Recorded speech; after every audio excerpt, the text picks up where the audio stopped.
Assalamualaikum warahmatullahi wabarakatuh. Flower Family Fun di sini. Terima kasih sudah klik channel ini lagi, dan terima kasih juga yang sudah subscribe. Yang belum, kami tunggu ya subscribe-nya. Kali ini saya ingin sharing tentang Phalaenopsis di kebun Flower Family Fun yang terinfeksi bakteri. Nah, biasanya Phalaenopsis itu terkena jamur ya, atau juga terpapar sinar matahari. Tapi kali ini lebih ekstrim nih. Mungkin dikarenakan ketika saya pergi traveling, mbak-mbak yang saya tugasi untuk menyiram ini kurang paham ya, sehingga daun itu terlalu banyak tergenang air dan akhirnya terinfeksi bakteri. Nah, ini penampakannya ya. Sebenarnya daun yang menguning di bagian bawah itu adalah hal yang biasa ya, hal dimana Phalaenopsis mengalami regenerasi. Tapi ketika diikuti oleh pertumbuhan daun yang baru di atasnya, ya. Tapi ini daunnya memang menguning yang di bagian bawah dan ada pertumbuhan daun di atasnya ya. Tapi kuningnya ini diikuti oleh membusuk, berair. Jadi ini adalah kondisi daun yang sudah terinfeksi bakteri. Bisa dilihat ya, di atas sudah ada pertumbuhan daun yang baru ya. Artinya memang awalnya daun yang menguning tadi itu adalah kuning secara natural. Proses regenerasi ya, akan meluruhkan daun dan kemudian tumbuh daun yang baru di atasnya.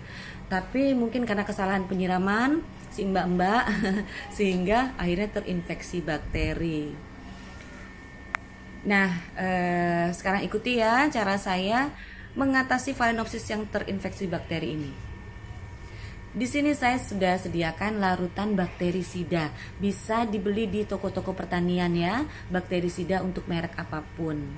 Biasanya saya hanya melakukan penyemprotan fungisida nih. Nah, ini cairan fungisida ya, untuk pengendalian hama secara rutin, secara reguler. Tapi karena Phalaenopsis kali ini sudah ada yang terserang bakteri, maka saya perlu menambahkan bakterisida ini ya. Saya menggunakan ukuran seujung sendok bakterisida dicampur dengan sedikit air. Kemudian saya campurkan ke dalam larutan fungisida dengan air 100 ml dan fungisidanya juga seujung sendok. Nah, ini saya menggunakan botol spray dengan ukuran air yang tadi ya 100 ml. Nanti apabila untuk penggunaan di rumah, pecinta anggrek dan pegiat kebun yang lain boleh disesuaikan dengan banyaknya plant yang ada dan juga luasnya kebun ya, karena kan kebun kami ini nggak terlalu luas ya. Oke, step selanjutnya adalah saya gunting daun yang terinfeksi. Seperti ini ya, menggunakan gunting yang steril pastinya. Saya mensterilisasi gunting itu dengan menggunakan alkohol. Nah, biasanya saya menguliti daun sampai habis ya, karena percuma kalau kita hanya menggunting bagian yang kuning aja, nanti toh bagian sisanya itu akan ikut kuning juga pada akhirnya.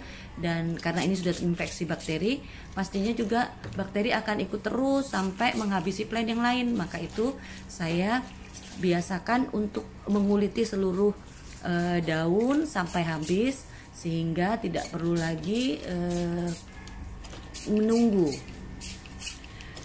Oke, sekarang ini saya lagi spray seluruh plant yang ada di kebun Flower Family Fun, karena ketika sudah ada satu yang terserang bakteri, pastinya kita perlu mengantisipasi plant yang lain terkena juga ya, karena pertumbuhan bakteri itu sangat cepat banget. Saya spraykan hanya tipis-tipis ya, karena selain ini adalah bahan chemical atau bahan kimia maksud saya, Phalaenopsis sendiri itu adalah plant yang sangat rentan terhadap air ya, apalagi kalau airnya menggenang di sisi-sisi daun seperti ini ya. Nah, sekarang waktunya saya memisahkan plant ini dari tempat semula, karena untuk mencegah teman-temannya yang lain terinfeksi juga. Oke, apa aja sih yang biasa terjadi di kebun kita ya selain bakteri ini?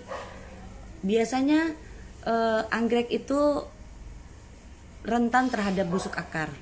Ini dikarenakan anggrek adalah tanaman yang tidak terlalu terbiasa dengan genangan air yang banyak, nggak seperti tanaman-tanaman yang lain. Jadi kalau di hutan itu biasanya air itu hanya sekedar numpang lewat ya, karena kena hujan, kena embun, kemudian mengering karena diterpa angin yang banyak. Justru itu ketika anggrek sudah kita adopsi di kebun kita juga mengkondisikan sama seperti di habitatnya ya. Jadi penyiraman hanya sekedar supaya tanaman kita menjadi lebih lembab. Kemudian selain busuk akar, problem yang lain adalah daun terlalu terpapar sinar matahari sehingga menjadi gosong, terbakar ya. Nah itu biasanya cara yang saya lakukan adalah menggunting bagian yang gosong ya, karena nggak ada cara lain selain itu buat saya ya. Kalau mungkin ada cara yang lain boleh di sharing di kolom komentar ya, karena sejauh ini pengalaman saya untuk daun yang sudah terpapar sinar matahari, buat saya dia tidak akan kembali seperti normal lagi ya. Dia hanya akan gugur pada waktunya dia gugur ya. Jadi buat saya supaya tidak mengganggu pemandangan mata saya biasa menghilangkan bagian yang terpapar sinar matahari itu dan kemudian memindahkan anggrek ke tempat yang lebih teduh. Oke, selain itu juga biasanya serangan-serangan hama mendatangi anggrek-anggrek kita. Contohnya seperti semut. Kalau di kebun Flower Family Fun, kami mengatasi semut itu dengan menggunakan cairan bawang putih. Tapi perlu diingat bahwa pemberian cairan bawang putih ini hanya dilakukan ketika matahari sudah tidak menyorot banget ya, karena ini bisa membakar. Oke, begitu aja dari Flower Family Fun. Terima kasih. Wassalamualaikum.